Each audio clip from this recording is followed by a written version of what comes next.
Hi guys. Hi. Thank you for coming to chat to us. We are at Automechanica Day 1 and we are going to talk about our partnership between Ben and LKQ Europe and Ireland and why it works so well and why more people should partner with Ben. Yes. Cool.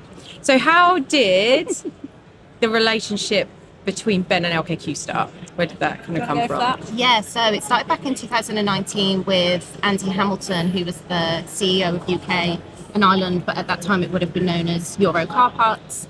And he was super passionate about picking a charity to partner with, but also one that didn't just benefit Euro Car Parts, it would benefit the wider industry. So that's where the partnership came, and it's really expanded over that time. And he's super passionate as well about the partnership, from taking on all the challenges from 2019, but also really driving it and having the meaningful impact within the business. And I think as well, so that was what, 26 years ago? Yeah. 2019 feels like 2 years. So that was a good 5+ years ago. And I think obviously we're LKQ UK and Ireland now.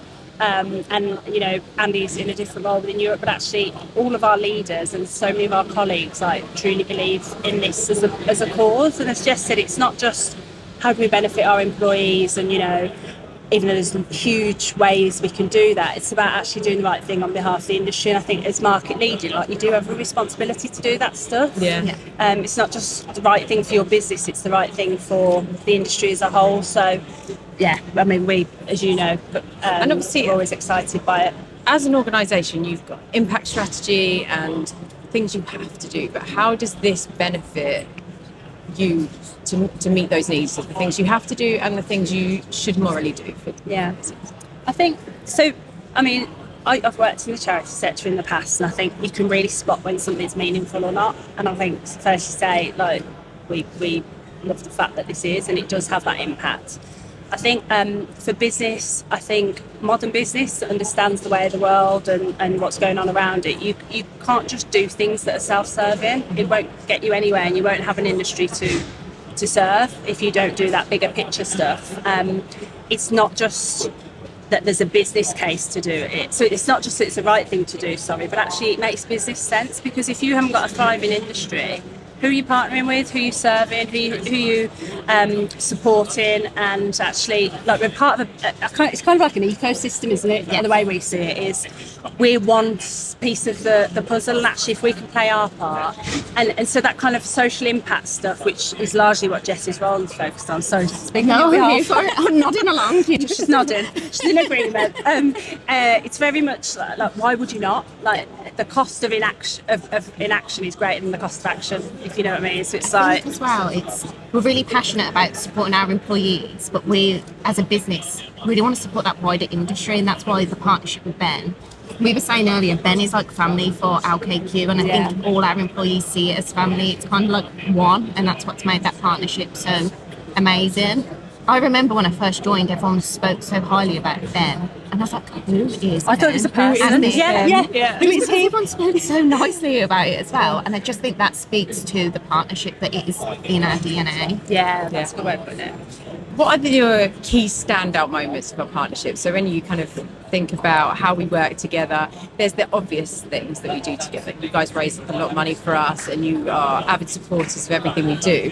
But what are the kind of key moments that you two really recognise within that partnership? Well, I know mine. Oh, go on. Mine's Race Across Britain. Yeah. I think that really stood out, the partnership we had. So I was really lucky to support you guys with Race Across Britain and get to travel around with you all and be part of that. Part of the team. It's a profile raising with that as well, wasn't it? Because it took on the spoof of Race Across the World, and it was fun, engaging. The community feel across the board. Internally, everyone was buzzing. Yeah, they were. And externally, there was just such... I can't believe how many people got involved. Yeah, there were so many people, weren't there? Do you know, the nice thing for me about Race Across Britain was that there was competitors in there, competitive businesses, and it rose above the competitiveness of the industry to support a common cause, which is your industry charity. It kind of doesn't matter what logo's on your shirt. Ultimately, we're all in this together. And we all need, I said that ecosystem thing, we all do need, each other, and actually Ben's there across the board, and it's not just aftermarket. And so, because I sometimes think, they're just aftermarket, but actually there's the whole spectrum, isn't there, which is huge. So hats off to the amount of work that you do. The thing for me, I think, I know we do all the standard stuff like Ben Ball and Race Across Britain. I think the bangers for Ben, we've never even been in the car. We feel like we need our own team.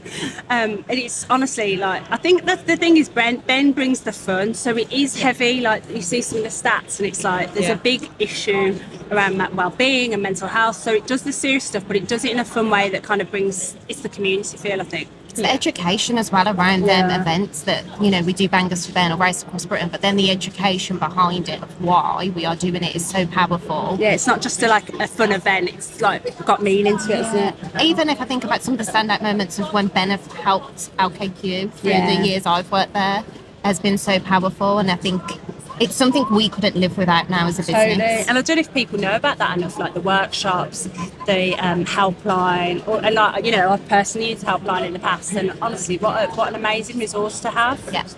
So yeah, it's a long answer. We were clearly very passionate about that. And what you've kind of already covered it, but what does this mean to you guys personally? Like taking it away from like the LKQ partnership, but you two as working so closely in this with us, what does that mean to you? I think for me, I've always wanted a role where I can make a difference, no matter what that looks like. And I think the partnership that we have with Ben, we're able to really make a difference to people across the industry and within LKQ. I think in my role as well, I'm getting that opportunity to partner with you guys and really drive that difference. And I think, you know, if we can support one person within the business each day, job done for me. So I feel like it's really personal to me to make a difference for everyone else. Yeah, and I think, and it's not just about like fundraising. So, you know, we have thousands and thousands of customers nationwide, and it's not just how our employees feeling. And, you know, personally, I've been supported by Ben, and I know you've done loads of work with them in the past with colleagues, and it's about like what are our customers telling us, our suppliers.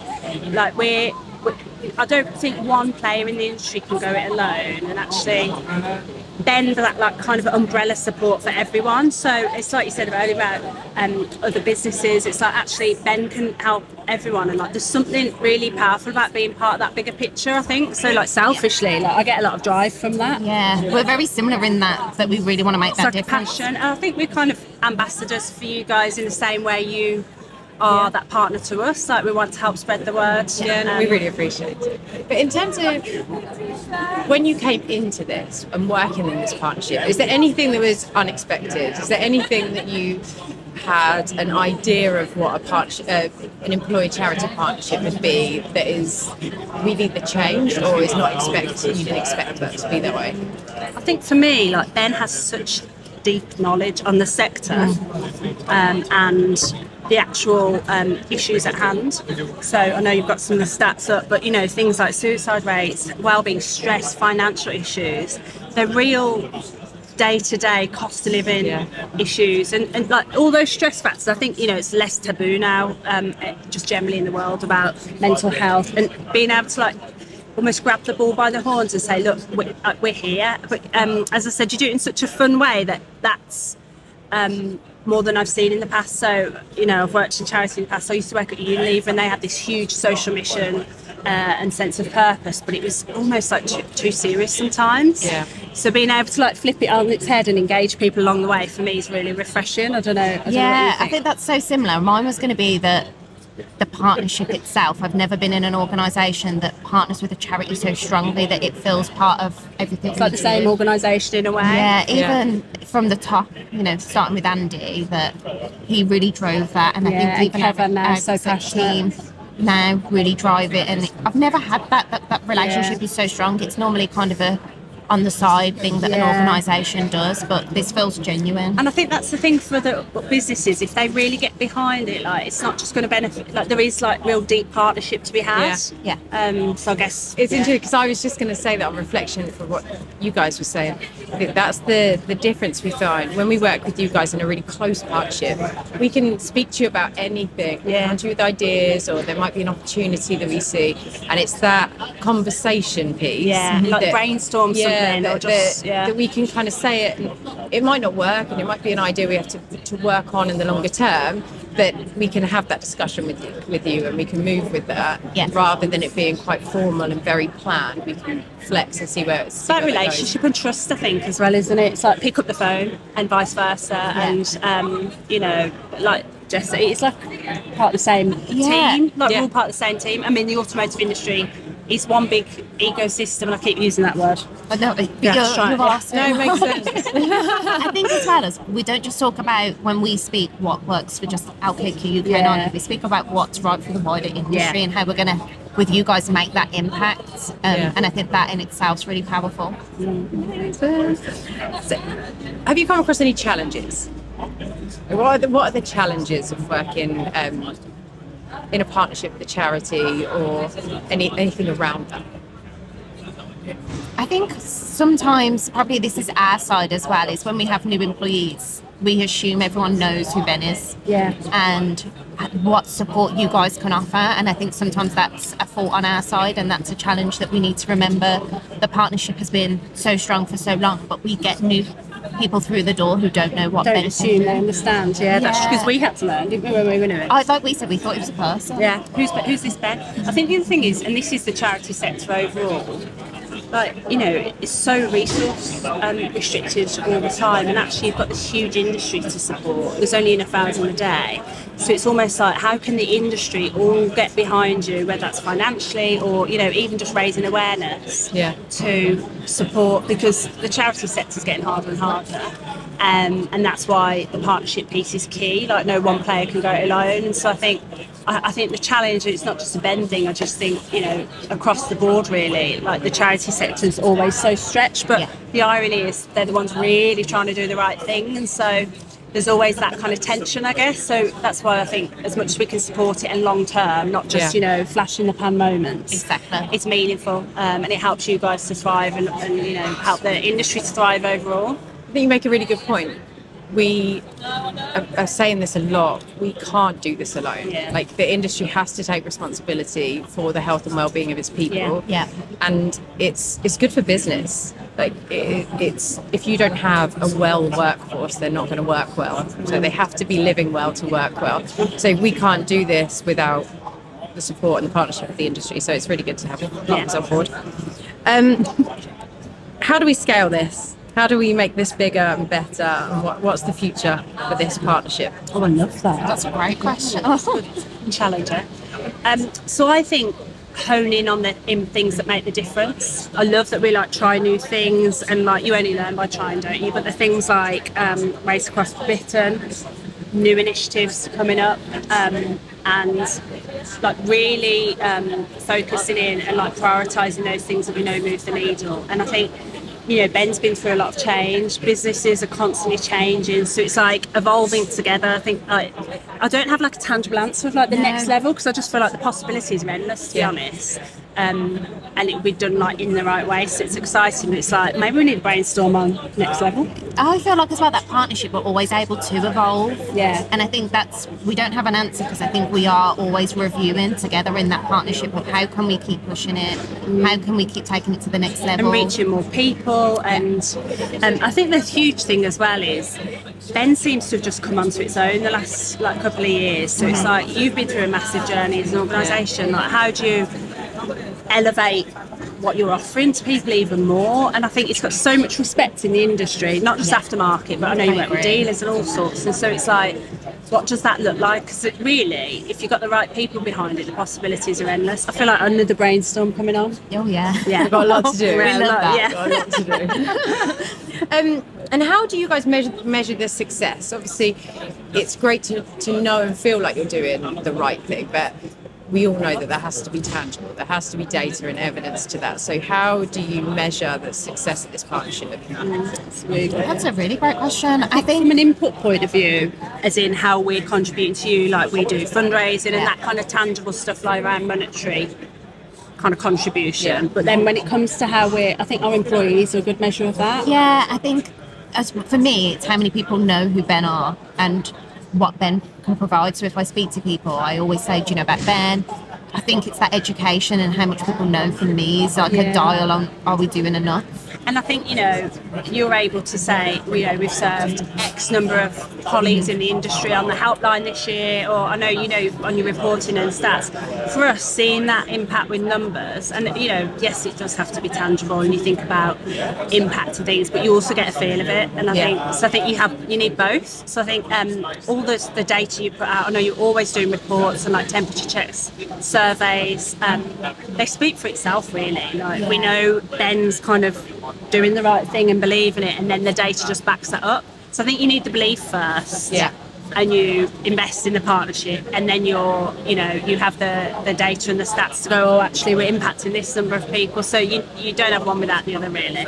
It's that qualitative and quantitative data, isn't it? Like, yes. You know it, you need the data to know it, and then you hear the stories, and it makes the data real. And it's the stories as well. I remember at the Ben Ball, like, you had video content where there was people who were, you know, in dire straits and about to lose their homes, and they're real life stories. And it's just like, actually, who could argue with that in any way, anyone with a heart. Same to even that internally, we've had colleagues share when they've had experiences with Ben, and how Ben have supported, and that speaks volumes in itself. Huge. And we can't do all that alone, absolutely no way. And it is powerful, isn't it? So it's like the stories and the data. Because we believe it, you know, we live and breathe Ben, and the whole leadership does, don't they? So it's like, but to hear colleagues say, you think, yes, this is exactly what this is about, this is what this partnership's all about. So I think that sometimes for us is like that we are doing the right thing, and we're educating people enough that they feel supported, and also comfortable enough to pick up the phone to the helpline.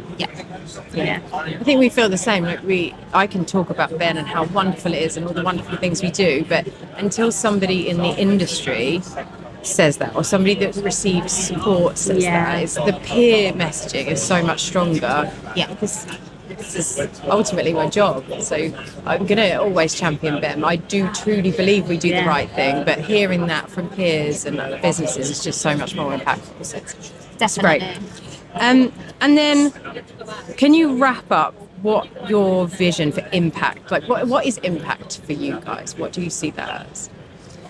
I was just thinking, like, for us, like, we're part of. So, you know, we were at LKQ Euro Car Parts. We've now got 4 huge channels with LKQ UK and Ireland, and the kind of the vision and red thread of, like, Ben as a kind of ethos, or you know, that's well-being approach. It runs through the whole of the business into Europe, into LKQ, which is, you know, our parent company, if we call it that. And so it's not just, you know, oh, how do we do this in the UK? Like, this is, like, from a geographical point of view, like, you know, we've got this huge European footprint and loads of colleagues that we're not even talking to Ben about yet. So there's that. And I think even in like your role in Europe as well, like, you've taken all these learnings and this partnership. It's like, so what next? I think as well, we genuinely believe as an organisation of just doing right and making a positive change and impact across the industry. So we're always constantly reviewing how we drive that, and how, like Tina said, take that across Europe to really make a difference, because it's one industry, whether it's in the UK or across Europe, and it's how do we make it better for everyone who's in it. And the themes are the same, so no matter where you sit in the industry, whether it's aftermarket, OEMs, whatever, you know, people, these stats and these struggles, you know, it's universal. And so for me, I think when you think about future impact, it's like constantly challenge ourselves to not just rest on our laurels, but, you know, okay, so what next? How do we reach more? How do we impact more? And always thinking about, I hate to use the term end user, but like always that beneficiary or that person in mind, whoever they are in the industry. And I know we're saying end user, but Tina hits the nail on the head that everyone is different, and we always have to think, is it catering for everyone? It's like start with them and what they need and work back, and then Ben's often your answer. I think it's a hard one for us to message, and I think you guys have just said that really well. For us, because we're not a cause-based charity, we're an industry-based charity. It's very easy when you're core-based, if you're a mental health charity, to say we support with mental health. It's because we support people with their entire health and well-being. It's really hard to message that. And when people call us, we will support with anything people need to improve their health and well-being. That's a really difficult message. It's a huge agenda. Say what we're going to help you with and what we aren't. We'll always try and help you in any way we can, but that might look very different from person to person. So it's really interesting that you guys see that. And then to go back to your point around the vision, I think you are living that vision. When we have conversations with you, we always go into that conversation, and the driver for the decision making, we can't do everything, and there is budgetary constraints, and there is all of those restricting factors. But the consistent conversation that we have when we talk to you guys about anything is this the right thing to do for the end user? Is it the right thing to do for the partnership? Is it the right thing to do for the industry?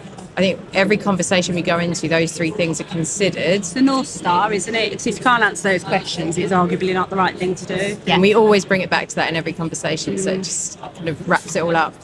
Is there anything else you guys want to say in terms of our partnership? I think for me it's just a huge thanks, you know, and it's a heartfelt thanks from the entire business and the leadership who embody this stuff. And you know, Ben comes up so much in conversations internally because we've got a great rapport as partners, but also just a kind of legitimate, credible charity, genuinely really trying to do the right thing. And feels like a friend. Yeah, Ben is almost like our LKQ us. friend, and there's so many colleagues that have been positively impacted, as well as the wider industry and customers and everything else. And just a thanks, really, I think. And just, you know, let's keep trying to take it to the next level and positively impact as many people as possible. And we echo the thanks. A lot of the time it's so hard, you've got so much going on, so much change, so many pressures, and to keep us all the time at front of mind is amazing. So thank you. Thank you. So the last thing, we're asking you guys to ask the next speaker a question. Next up is Sarah and Peter, who are our outreach team, who you know very well, spend a lot of time at T2. So what is it that you would like to ask them? Well, outreach team says it all, does it? You're really on the front line, I think. Should we make it a bit tricky? So different perspective. If you're out there on the front line as part of the outreach team, you must be really up against some really tricky things. How do you, one, maintain your sanity, but also keep pushing to do the right thing, and always think through that impact and kind of how you're benefiting the people you're there to serve, I guess. We'll make sure we ask them. Is that tricky enough? Yeah. Yeah. Okay. No, I think that's tricky enough for them. Thank you so much, guys. We really appreciate your time. Have a lovely rest of the show. Thank you. Thank you. We'll speak to you soon. Cheers. Bye.